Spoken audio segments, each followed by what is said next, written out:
This is the Cloud Ace podcast, bringing you the latest in cloud security through captivating chats with fascinating cybersecurity experts who are leaving their mark on the industry. Cloud Ace is brought to you by the SANS Institute and hosted by SANS certified instructor Brandon Evans. And now, prepare for departure. We are cleared for takeoff. Here's your captain, Brandon Evans. We have an absolute treat today. We have a panel of 3 of the top cloud identity and access management experts in the world on the Cloud Ace podcast today. Kat Traxler, Karl Fosaaen, and Kyler Middleton are incredibly knowledgeable about how IAM works in all 3 cloud providers. But Kyler specializes in AWS, Karl spends most of his time with Azure, and Kat is our resident GCP guru. Each panelist will represent their primary cloud's strengths and weaknesses. Which provider will come out on top? Will any cloud provider leave this conversation unscathed? You're not going to want to miss this. All right, so to get started, let's go around the panel and tell me a little bit about yourself, your career, and how you got into cloud security. So let's start with Kat. Hey, Brandon. Thanks for having me on. My name's Kat. I'm the principal security researcher at Vector AI. I spend my days designing detections in the cloud for AWS and GCP, thinking about how attackers break in, how they move through the cloud control plane, and just where we can set those booby traps, where we can place those triggers to let our organizations know that there's some suspicious activity across their control plane. Prior to the detective side, I worked really heavily on the preventative control side. So I worked on designing IAM controls, pen testing in the cloud. And then even before that, I came into security in general through application security, working with an SDLC, working with secure code reviews, doing web app pen testing, that sort of thing. As my second job, I'm also the lead author for the SANS Sec 549 Enterprise Cloud Security Architecture course. It's a 2-day course right now. Stay tuned next year as it expands into a 5-day. Awesome. And as someone who comes from an AppSec background myself, we have a lot of common with regards to that. I'd love to learn, and I will be learning a lot more about you, your experience on the detection side, because that's not an area that I specialize in. Let's head over to Karl now. Thanks for having me on. So Karl Fosaaen, I'm a senior director at NetSpy. I've been with the company for almost 11 years now, and during that time, done a little bit of everything, application, network testing, social engineering, a little bit of everything. But more recently, and probably for more last 4 or 5 years here, I've led up our cloud pen testing team, primarily focusing on AWS, Azure, and GCP. But we do, all sorts of different clouds that come up with different client environments that we work with. I spend most of my research time looking at Azure environments and developing tools, processes, things like that for NetSpy to utilize as part of our cloud pen testing practice. Awesome. And finally, Kyler. Hey, everyone. Hey, Brandon. Thank you so much for having me. I work at Allscripts in the healthcare industry, and as part of their DevOps team, I'm just self-monikered cloud security chick, and thus the tiara. I just decided I could. I come from an infrastructure background, so lots of networking, Cisco Catalyst switches in my background, and consulting as well. And I've just been doing my best to evangelize IAM security, which is the backbone of AWS security. And it's JSON files. Everyone loves writing JSON for fun, right? So how to do it securely, how to scale it is a challenge and is the fundamental security of AWS cloud. And I absolutely agree. I think it's funny that you mention people love to write JSON for fun. I actually do love JSON. I'm a YAML hater. I know a lot of people think YAML's easier to read. I don't particularly like writing IAM policies because those get very complicated very quickly, but I'm a JSON fan for sure. So to kick this off, I know that you all represent a lot of different clouds here, but Kat is our resident GCP expert at SANS. Karl has a lot of experience, as he mentioned, with Azure, and Kyler has a lot of experience with AWS. So let's kick this off by talking about, generally speaking, the philosophies behind these clouds' IAM capabilities. So let's go in the opposite order. Kyler, can you tell me a little bit about AWS's IAM philosophy, what's good, what's bad, what's consistent, and what's all over the place? Absolutely. So I think it is comprehensive, but that can be a bad word in this case. IAM in AWS is JSON policies, so it's flat text, but there are several layers of authorization and authentication to get through to get to actually a principal doing an action. So several boundaries and organization-wide things that can stop you and make it work really well for your security posture or work really poorly because it's hard to figure out why this thing worked or where it didn't work. IAM in AWS world is a principal doing a verb against a resource, and filtering can be done at each layer. So both from the source principal and from the destination resource in almost all cases, which works great. The downside here, the huge gaping downside is tools like Terraform are so prescriptive and helpful for building resources and setting attributes. But for IAM, they just say, insert policy here. Good luck. Have a fun time. And that can be really challenging when you're getting started, particularly if you let humans configure policies, which you shouldn't, but almost everyone does. And it could get you in trouble. Certainly. Let's head over to Karl now. Tell us a little bit about Azure. So from the Azure perspective, they like to interchange the terms RBAC and IAM. So you'll see an IAM tab in the portal, but they use role-based access control for everything. So I'll probably use interchangeable terms there. But in general, I actually really like the Azure RBAC model, being able to take individual principles, be it users, app registrations, any kind of security principles within Azure and apply specific roles to them. I find it's really powerful and it's easy to scale a lot of those permissions compared to some of the other cloud providers that are out there. I feel like some of the policies don't always scale, and sometimes it's hard to kind of get a good grasp of who has what. And I think in general, Azure is pretty good about helping you identify who has access to specific roles, be it in the subscription management group level or comparative the Azure Active Directory level, which kind of a split responsibility. So that makes it a little bit more different than some of the other platforms that I've worked with. But in general, it's pretty good. That being said, some of the groups that you can utilize, those get nested and you get permissions that you didn't really intend to. Maybe you end up getting a much larger group nested within some other Azure Active Directory group. Then all of a sudden, pretty much all of your domain users have reader level access to a subscription. Not a good thing. Not super common, but have definitely seen it happen before.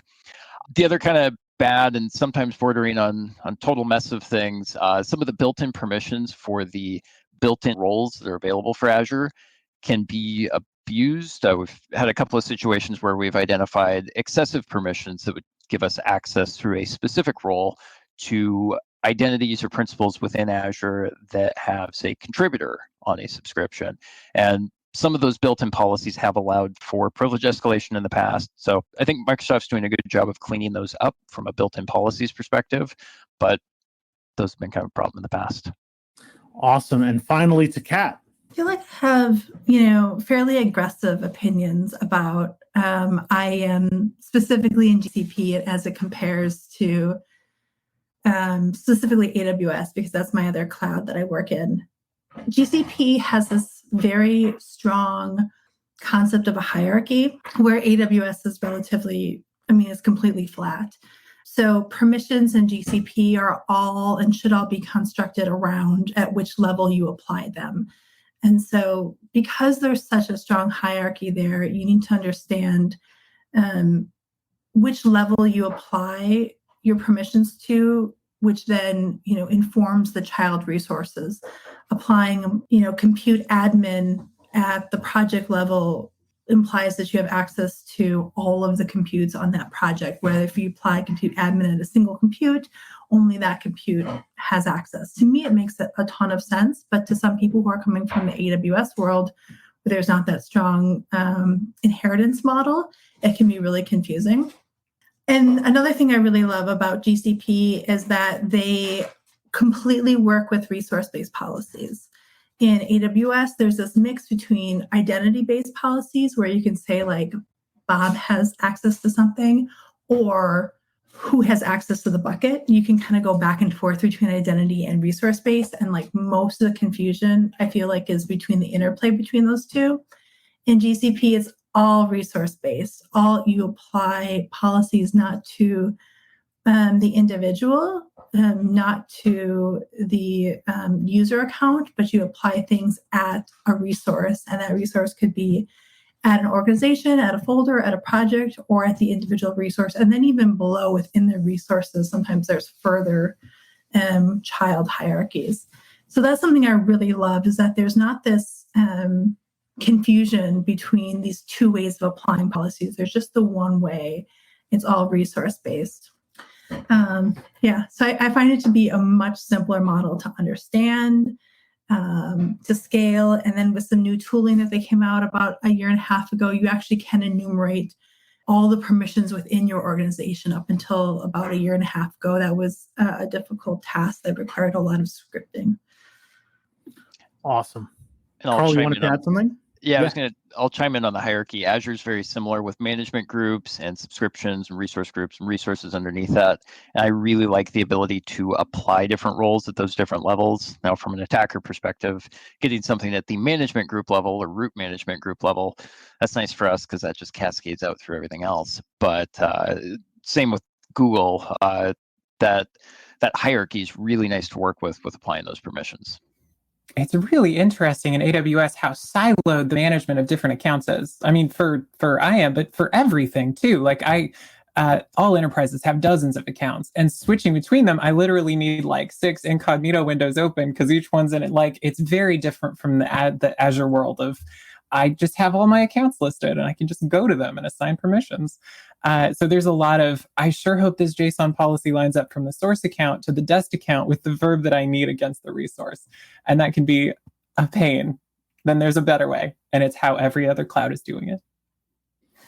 Yeah, I feel like that was like AWS's original sin, right? Of thinking that the account would be like the highest level resource you would ever need. Mm-hmm. But when they created that was all they needed. They had never dreamed that an organization would need hundreds or thousands of accounts and you'd need a hierarchy above it. And the AWS organizations are coming with hierarchies, but I think they're trailing, which is an interesting place for AWS to be. It's all very shoehorned in too. Like it works, but it's all just building off of the existing mechanisms like roles and assume role policies. Like there's automated tools like Identity Center and some of the permission sets to make it kind of look like a hierarchy, but it's not in the end. Absolutely.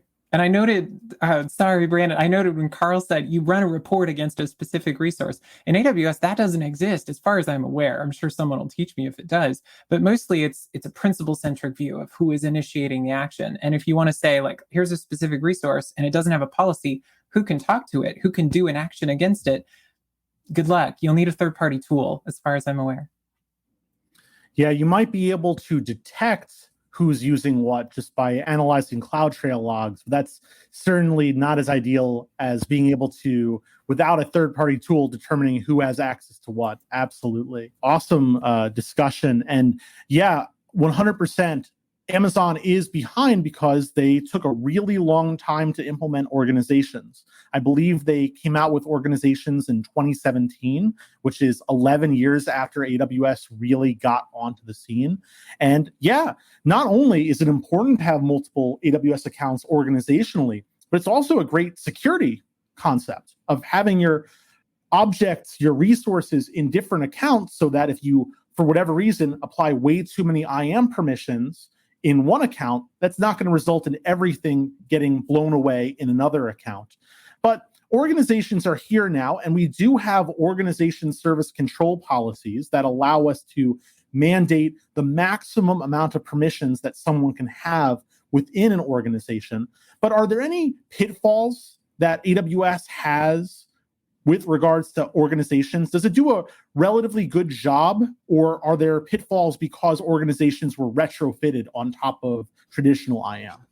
There's a couple pitfalls. Some of them are pretty minor, but some of them are significant. One that's pretty minor is that the account needs to be created before it is assigned to a hierarchy. So you need some sort of construct like a Terraform or a CloudFormation to build your account and then assign it somewhere, or you have to manually drag and drop, which is no fun at enterprise scale.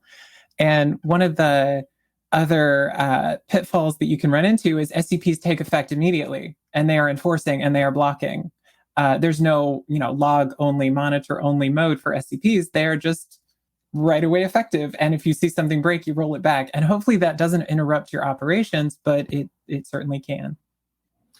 Certainly. And yeah, it's really difficult to drag and drop, like you mentioned. We talk about this a lot in Sec 510 and Sec 540, but you really want to have your infrastructure automated using something like Terraform.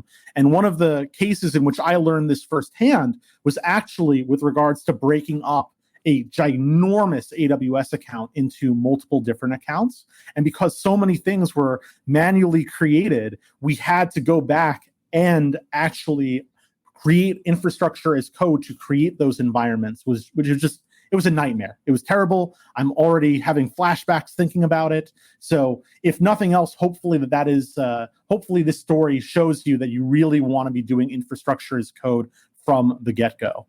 But yeah, it's definitely quite complex. Now, in comparison, Kat, just GCP is so much better in this regard, right? I mean, just the hierarchy is incredible.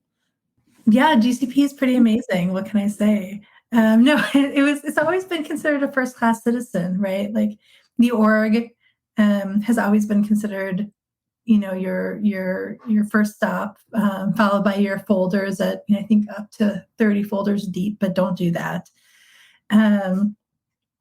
Followed by, thousands of potential projects, and moving resources between projects is possible, and moving projects between organizations is even possible. So, I think that there was a lot of foresight when they created GCP to think of this strong model, the strong hierarchy, as being a first-class citizen. It wasn't tacked on afterwards.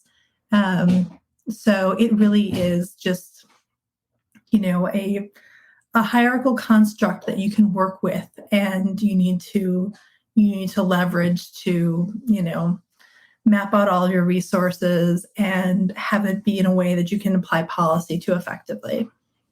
Certainly. One thing that is frustrating, though, with GCP is that in order to use an organization, you have to have a Google Workspace or a Google Cloud Identity subscription. And that seems pretty reasonable for an organization to have to set up. I mean, that's totally normal. But in my experience, I'm curious if you've seen the same thing, oftentimes GCP ends up in my environment because someone was trying to create a shadow cloud account, shadow IT, and avoid some of those organizational controls that are being implemented, let's say in my Amazon or my Azure account. So I often find that projects end up being created outside of that organizational hierarchy. Have you seen the same thing? And if so, is there anything we can do to fix that problem? Yeah, so I think it's exceptionally reasonable that you have to have a G Suite, a workspace account, or a cloud identity subscription in order to work within GCP. They're really strict about considering that authentication is handled outside of the cloud platform and authorization is handled within it. So your users, your service accounts your users are not going to live within GCP. They're going to need to reside somewhere else and then be authorized in. So I don't fault them for that. What I do fault them for is sort of the default behavior of Workspace, in that your users can create projects. So that shouldn't be a default behavior. That users in your GCP workspace can go ahead and create projects. I think that's where we get a lot of shadow projects from. And Kat, is a project a folder within an account? I'm new to GCP. Yeah, the project is equivalent to an AWS account. So let's say your company has G Suite, has Google Workspace. Without your workspace admin taking action and preventing it, all of your users have the ability to go to console.cloud.google.com and spin up their own projects and create their own resources. So yeah, less than ideal. I don't think that should be the default behavior, but I think in this case, whoever really wanted quick adoption won on that front. Yeah, Google has a bit of a hierarchy, like you mentioned, organization folders, then projects, then resources. Azure has a lot of layers of the hierarchy. You want to walk us through all of those different parts, Karl? Sure. So I think it's a common misconception for a lot of folks with the difference between Azure Active Directory and Azure.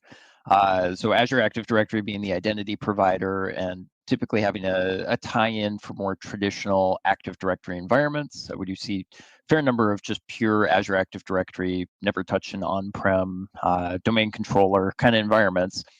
But a lot of the clients that we work with are migrating from on-prem Active Directory up to Azure Active Directory. And you can think of that as just your base identity provider for Azure as a cloud provider. So Azure being the cloud provider underneath Azure Active Directory, you've got management groups at the very root.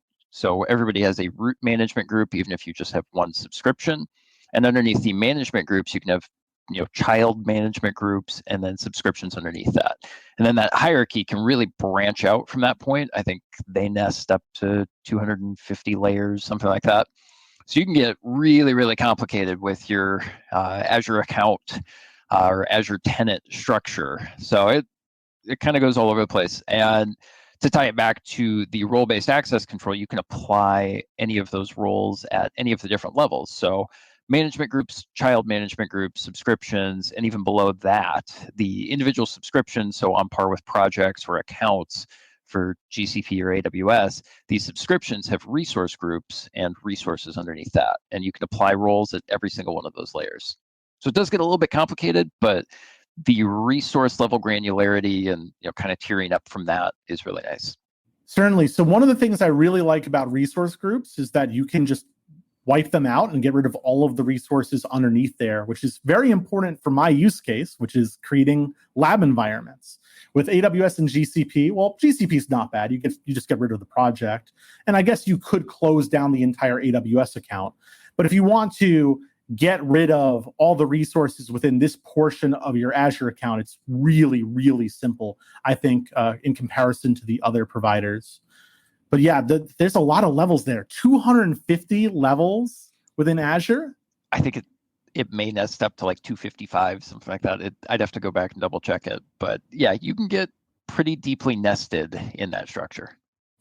255, wow. I love the resource grouping in Azure subscriptions for that very purpose, Brandon, to blow away things, to just say that, like, to have a collection of things that I'm working on for an experiment or for a project. And there's a lot of like co-locating of activity in subscriptions. We're not perfect. We co-locate subscription stuff all the time. But just to say, like, this circle of things is alike, and then I can just blow this stuff up, metaphorically. Yeah. So I was working with an Azure architect and I was showing him AWS and he said, oh, well, how do you group resources in an AWS account? And I was like, I don't know what you're talking about. That's not a thing here. I'm so sorry. Tagging, maybe? Yeah, Maybe that's the best tagging. solution I could think of. Yeah. But even that's not super efficient. I can't think of a way of grabbing all of the tags for something and then like massively deleting something all at once. I guess you could script it, pipe together a find against every resource type, but it's certainly not as intuitive as resource groups. Yeah, we have so many developers just not doing anything in our organization that could set up those scripts. Like, we definitely, that's definitely a suitable solution in comparison to the other ones where you just click. Of course, right? We have so many people just here to write scripts, right? No, I'm with you. Yeah, there's a solution for all these things. Like, vendors love to say, oh, we have an open API, so you can just fill in all the gaps. And I'm like, that's not a suitable response. That's just you telling me to do your job. It's kind of funny to me how the cloud providers get away with this, as well as a lot of other vendors, but I'm not going to belabor that point too much. There's probably a lot of people working for vendors in this podcast. Sorry. But one thing, I'm trying to figure out how I can phrase this question without giving the game away. But in terms of policies that exist in AWS, Azure, and GCP, all three of them give you some built-in policies. Karl mentioned that Azure's built-in policies do have some inappropriate actions that are baked in with the different types of roles and permissions that are there. But I would say, Azure generally does a decent job when it comes to those built-in roles. And we'll talk more about primitive roles later with GCP, but that's a whole other conversation. But in AWS, should any customer be using an AWS managed policy? Is that a good idea, Kyler? Oh my goodness, no. I feel like we're really beating up on AWS. They had that first mover advantage, they invented some cool stuff. But no, absolutely not. I think there's something like 1,000 built-in policies that you can use, and they demonstrate how to grant access to things, but they don't often answer why, or how should you scope this down. You can target every policy against specific verbs and specific paths sometimes, like inside S3 buckets, inside IAM. But often the how and the why is not covered very well unless you read the 1,000-page document of how to do everything in IAM. And I'm working with our AWS TAM and some other AWS engineers to expand the prescriptive resources AWS has about how should you really do it? Like, here's how it works, but how should you really do it?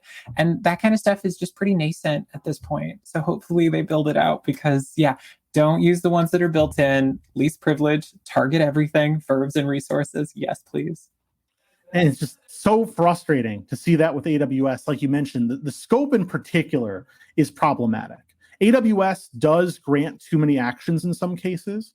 And in some cases that I've heard of, and you're welcome to mention stories of this if you've experienced them, I hear that there are some AWS managed policies that get permissions added to them without the customer realizing it, and that those can sometimes be problematic.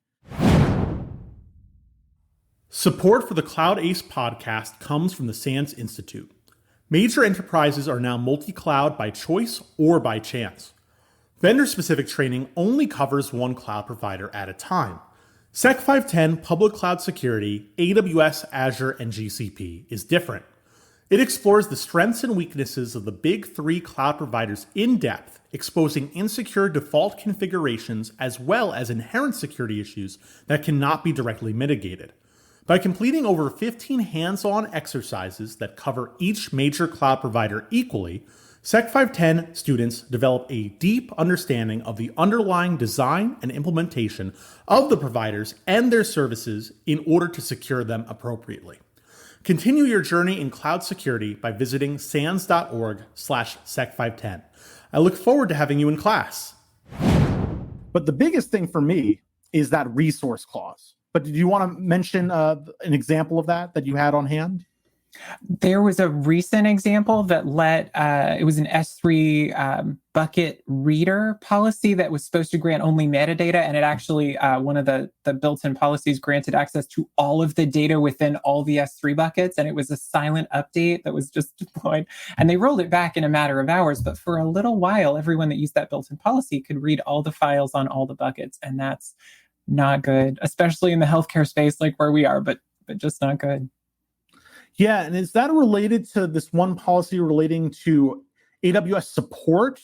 I believe that there was a policy for AWS support teams that somehow they got S3 read-only access. Yep, absolutely. And that's, it's great when support has the access they need to help you out, but it's not great when they can look through your files. Absolutely. The resource clause, though, as bad as those problems are, that resource clause just drives me up a wall because it's almost always star.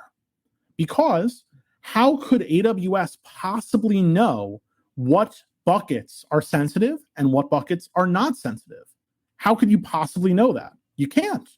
You cannot possibly know that. So you have to put it down to particular resources. Now, the beautiful thing about Azure and GCP is you can have those built-in roles, but then assign them to a particular scope, bind them to a particular resource in the resource hierarchy. And now, basically you could reuse their built-in policies as long as you're using ones that don't have any known issues and that you're using the appropriate scope. Yeah, I mean, I think applying a GCP predefined role, say, to a bucket is equivalent to applying an AWS IAM managed policy to a specific S3 bucket, defining it within the resource scope. So they're equivalent. Like, you can achieve the same goals. It's just more intuitive, I think, in GCP and probably Azure as well, when you have that hierarchy, that strong hierarchy that encourages to apply at resource levels. I think the tricky part is getting people to apply them at appropriate levels. With a lot of the clients I work with, it's all the developers get contributor, meaning you can modify, delete, do whatever you need to with any of the resources at the subscription level. So pretty much all the permissions that we see are typically applied at subscription level and not down to resource group or individual resources. We have a handful of clients that are really good about it and scope things down appropriately for smaller buckets of things. But, hey, you're a developer? Okay, cool. You've got contributor across prod, dev, non-prod, all of these different subscriptions. Yes, and certainly this can be abused. Certainly you could be using these controls inappropriately. But correct me if I'm wrong, Kat, I believe there is a difference between giving the policy to a particular S3 bucket, because then you still have to specify the members, the principals that can access that S3 bucket. And AWS also cannot predict which principals should be able to access that bucket, right? I don't think I'm tracking with you. So in GCP, you would say on the bucket, Bob can get data. And then in AWS, you would say you'd have a resource-based policy on the S3 bucket that said Bob can get data. So I'm seeing like you can achieve the same goals. It's just a little bit more intuitive because GCP is pure resource-based policies, and there's not this conflict between identity and resource-based. Yes, I agree with everything that you mentioned, but the big thing there is that you'd have to specify the principles in your IAM policy itself. Whereas, correct me if I'm wrong, if you attached an AWS managed policy to a resource, is that even possible? Can you attach an AWS managed policy to a resource, or is that only for IAM principles? Got it. Okay, so I guess that is not possible. But let's say if there was an equivalent to that in AWS, right? In AWS, their managed policies do not specify the resource, or in fact, they explicitly say resource star. So if you did the equivalent of that on an S3 bucket, sure, the resource would be implied, but then who are the members? Who are the principals that can actually access that resource? So I feel like with GCP and Azure, you have to be way more explicit. Wouldn't you agree? Maybe. Okay. I might be tracking you. I think setting the predefined roles and managed policies aside, I think that's maybe where we're getting caught up. But the same goals can be achieved on either one. It just depends on whether or not working in that particular cloud, you're accustomed to applying at the lowest level possible. And just hearing Karl mention, how he's coming across tenants that have, everything's applied at the subscription level, right? Everything's applied at these like high resource levels. And that was always my biggest no-no when doing reviews of GCP projects was if I saw anything other than some just basic read-only permissions applied at the project level, those were immediate findings because everything should be applied at those resource levels. Because the most important thing you're looking at is scope, not even necessarily permissions or actions, but how are you scoping the resources? Absolutely. There's nothing that you are restricted from doing in these cloud providers if you're doing things properly. If you do the research and okay, I shouldn't use AWS managed policies. I should scope down to particular things. I should not use an Azure role-based access control to apply the entire subscription. And definitely with GCP, those project level permissions are highly problematic. A lot of people read the docs, but probably not most people. And that gets me to one of my favorite topics, which is default policies, default permissions. Now, as I understand it, in AWS, if you launch a brand new VM, no permissions. Azure, you launch a brand new VM, no permissions by default. What about GCP? What happens in that case, Kat? Oh, the worst of all worlds, right? The compute instance or AppSpot instances are assigned the editor role at the project level. The service accounts associated with those compute instances. So pretty horrific. I can only think that Google is allergic to friction because they just want it to work. Fortunately, there is an org policy, which I encourage everybody to apply today, that can block that default behavior. And just to put a bow on it, the editor role, it's so powerful. It literally means you can do anything in your GCP project except for modify billing and changing IAM. Is that right? It's equivalent to contributor in Azure. I mean, it's it's a notch down from full admin. Yeah. So imagine in Azure, you launch a brand new VM, no additional configuration, and that VM has the contributor role. What kind of things could go wrong there?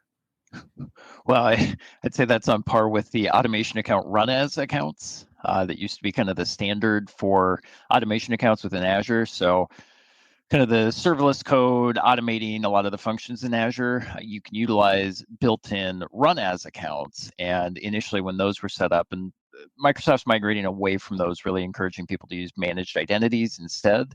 But those run as accounts defaulted to contributor.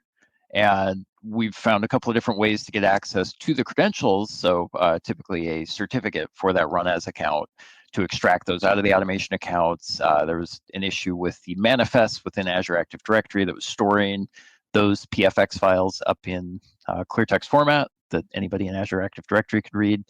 That was a bad one. But yeah, equivalent to the GCP kind of example, automation accounts and the run as accounts attached to those, definitely very similar. Thankfully, no default managed identities or anything else tied to Azure virtual machines whenever those get spun up. I would argue. Go ahead. I'm in disbelief that that's the default permission. Oh my goodness. And just to give some more context, because it's so mind-boggling to even think about, is that if a virtual machine has the contributor role or the editor role, that virtual machine has permission to launch other virtual machines. How absurd.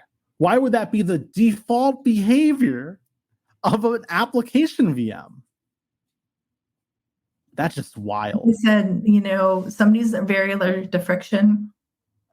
It's a 4-letter word over there.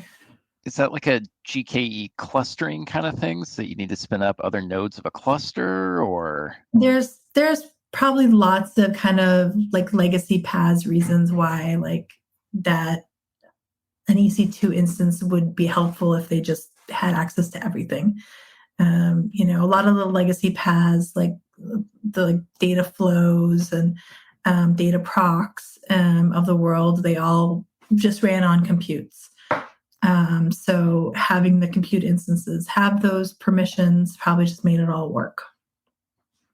Well, I never even considered that. That's really interesting. Yeah. I just thought it was, hey, let's get the customer up and running as quickly as possible. Let's not lock down anything by default. And it wouldn't be particularly unique for them to do that in IAM versus networking, for example, because their network rules are also quite wide open by default.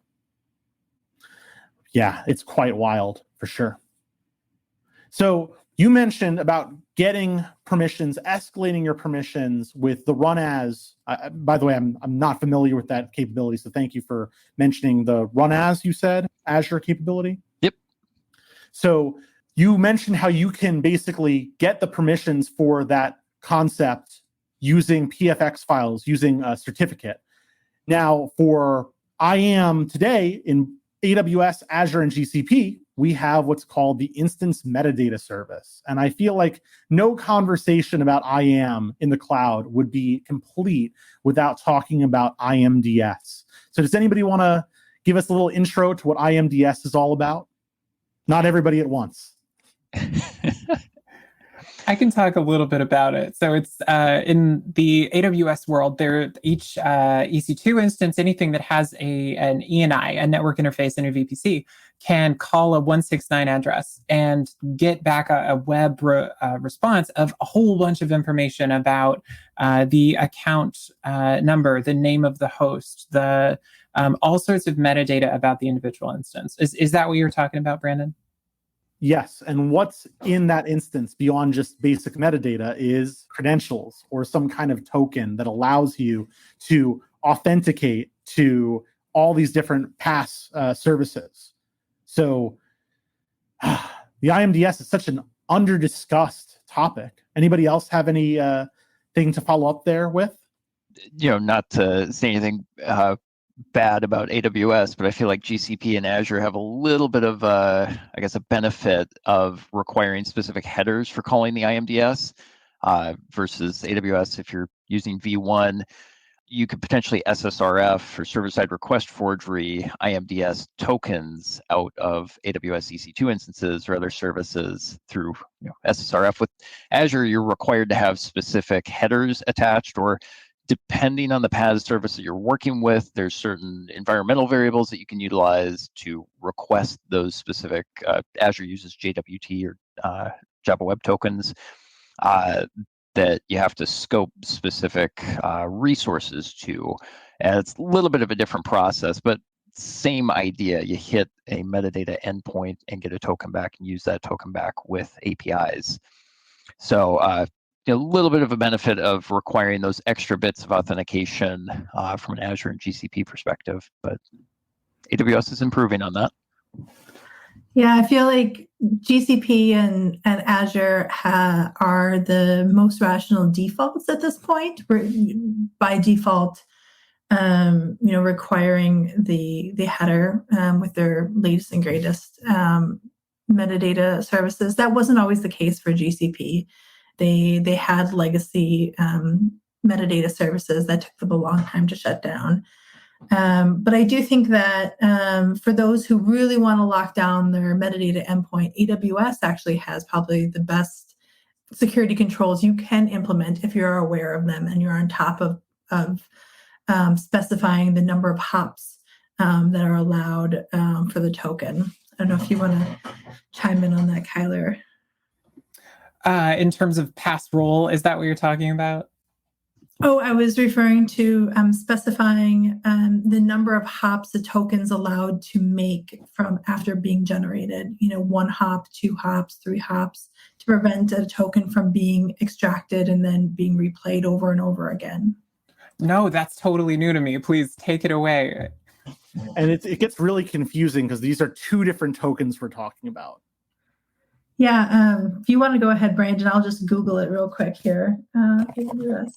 I've, for better or worse, I've had the opportunity to talk about this like 700 times. It's the first topic we talk about in Sec 510, and it is a quite advanced topic.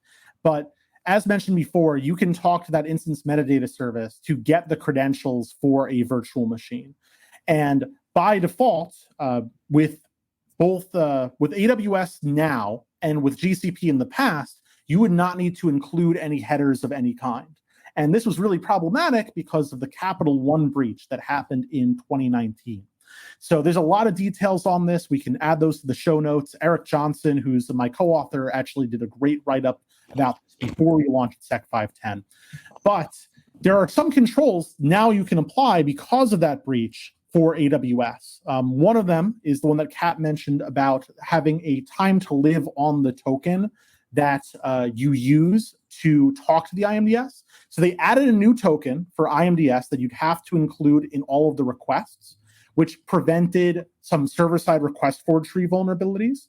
They also required you to generate that token using a put request, which blocked a lot of different open proxies. And the one that Kat's mentioning is how that token can be limited in terms of how many IP hops it can make, so that if you have a network load balancer and you try to get the token from the VM through the network load balancer to some external place, it would block that.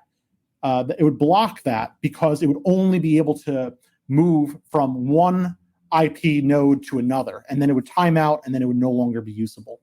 Did I miss anything, Kat? You covered way more than I was even thinking about. When I think about instance metadata too, I think of the hop limit.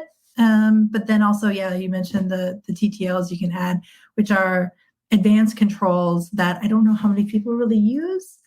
Not many. They're not available in GCP. But as far as I know, only AWS offers those to their customers. And it's extremely frustrating because AWS told us that this was a defense in-depth mechanism and that the original AWS IMDS is completely secure and will continue to be supported. And they didn't mention Capital One once in the announcement of IMDS v1, which I think is kind of disingenuous, honestly. But they're in a tight spot, like you mentioned. The defaults are there for a very good reason, which is that if you change those defaults, a lot of things would break. Because the way that your applications talk to the IMDS is via your AWS SDK. It does this transaction behind the scenes. And if you have an AWS SDK that is older than the IMDS v2, it just won't be able to get the credentials it needs to talk to any of these services. No one really understands this outside of security wonks like us. The developers certainly don't understand this because they don't look underneath the hood. And not only is AWS not advertising this, I don't even think you can change the setting in the AWS console. You have to use Terraform or the command line. So it's really terrifying stuff. I actually just created an EC2 today, and you can change it. I think it's under like some expandos. You have to really dig into it, but yes, you can flip it to IMDS v2 and then configure your TTL and your hop limit in the console. But you have to kind of dig. That's great news. I know that the last time I checked, you couldn't update that setting. Maybe you can set it when you're creating it.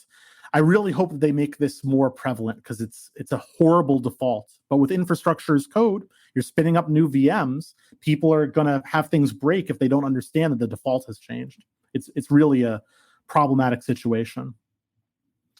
Also an advanced topic for sure. Kyler, you wanted to jump in? I have a quiz question that I don't know the answer to, but I'm curious about how Kubernetes manages that service. Does it have a listener within like an AKS or an EKS that forwards to that service natively? 'Cause I have no idea. Maybe they're not using v2. So curious. Is there anything like that in AKS, Karl? Do you know of how that works within Azure? So for getting credentials within AKS and Azure, you have the option to use a service principal or using the managed identity tied to the cluster for AKS. I see a mix of both. The one downside that I guess I would call out with utilizing an app registration or service principal on the AKS cluster is that those credentials get stored in clear text in a text file on the cluster itself. So if you have rights to run commands on the virtual machine scale sets that run the cluster itself in AKS, you can actually extract the service credential or service principal credentials out of that cluster. So it's kind of a mixed bag. With anything, clear text credentials, not recommended. Utilizing the managed identities within Azure, it's a lot easier to just apply the rules that you need for the managed identity itself. But that being said, you can still generate, that JWT for the service if you've got command execution there as well. So it's kind of 6 of one, half a dozen of the other. Do you want clear text creds or a temporary token that you can get out of the service as well? So they've got a couple of different ways. I know in GKE, there's some mapping between members in GCP to Kubernetes principles. Am I getting that right, Kat? Yep, you're referring to a workload identity. I think that in the AWS world, people would be familiar with like the AWS auth config map, which is just like a text file mapping. In GCP, it's actually an OIDC provider that maps and authenticates the Google principles into the Kubernetes cluster. Now that's separate than the actual pod level metadata service.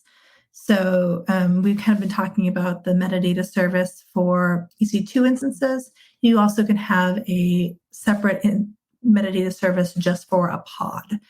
So it actually doesn't call the node, it calls a separate instantiation of the metadata service. So it's not retrieving that same endpoint that all the other pods would be calling.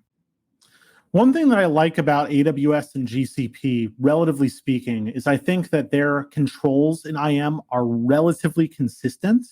In Azure, I've noticed that there's a lot more inconsistency. And one example of this is that, for example, you cannot read data from an Azure Key Vault without using a separate Key Vault access policy, or at least until recently. I hear that there's some developments in that space.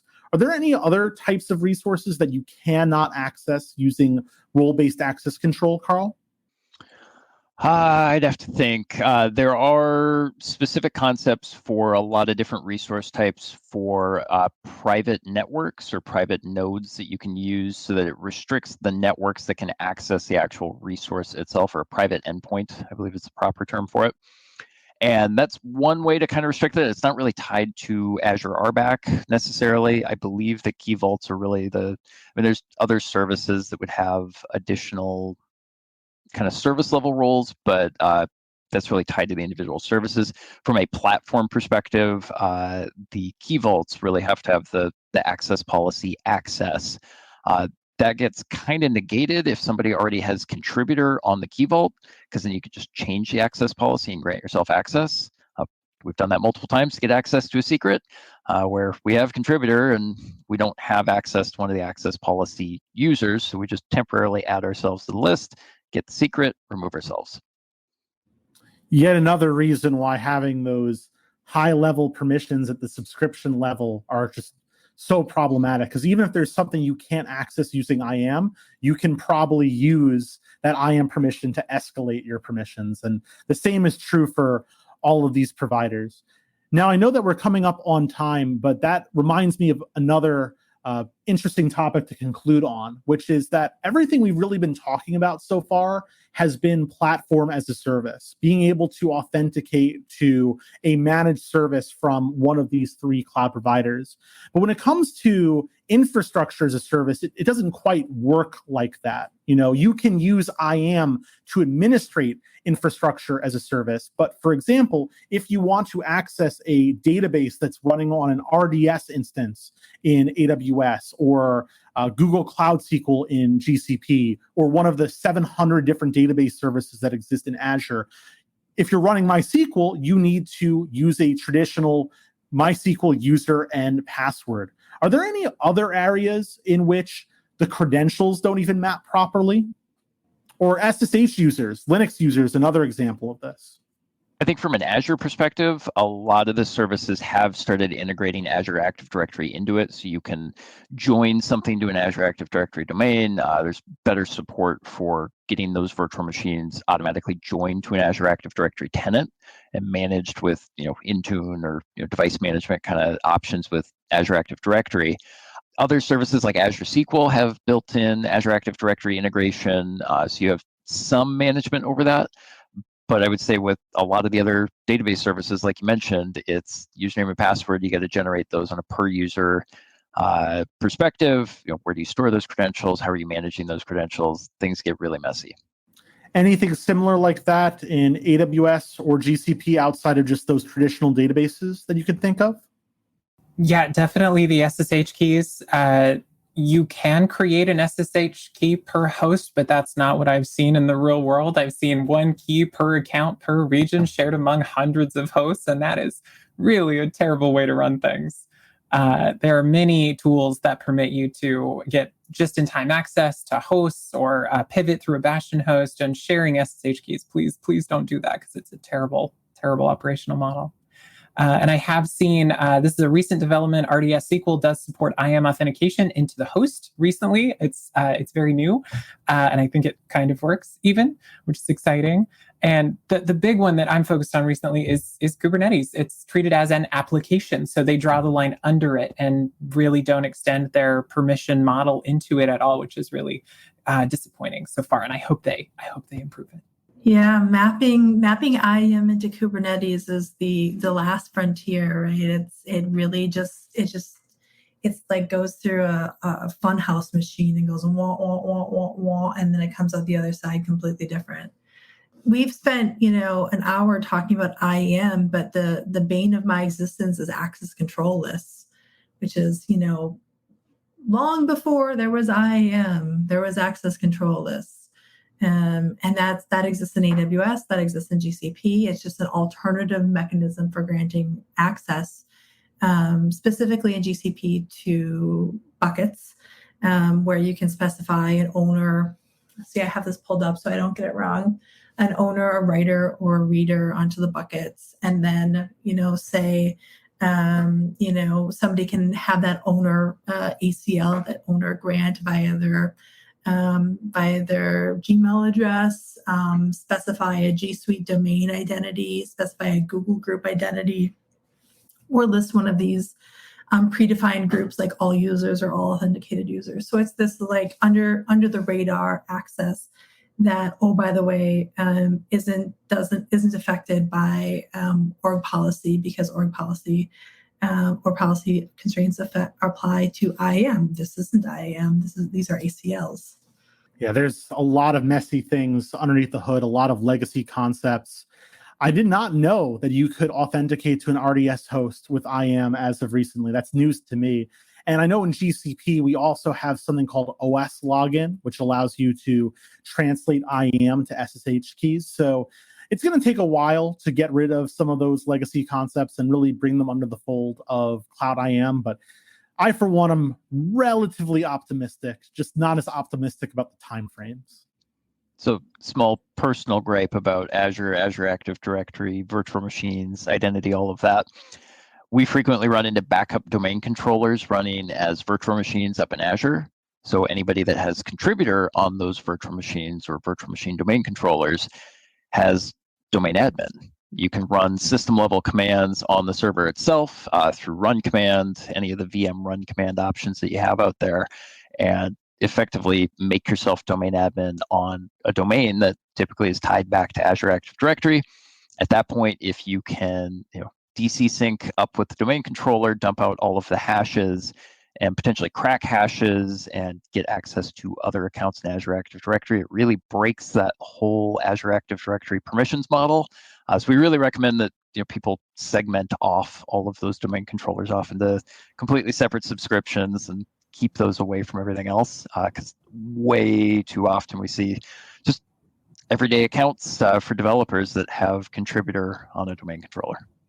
So maybe extending IAM into applications isn't all flowers and puppies. Yeah, we're unfortunately going to have to leave it at that nightmare for our audience to think about. Hopefully not keep them up at night.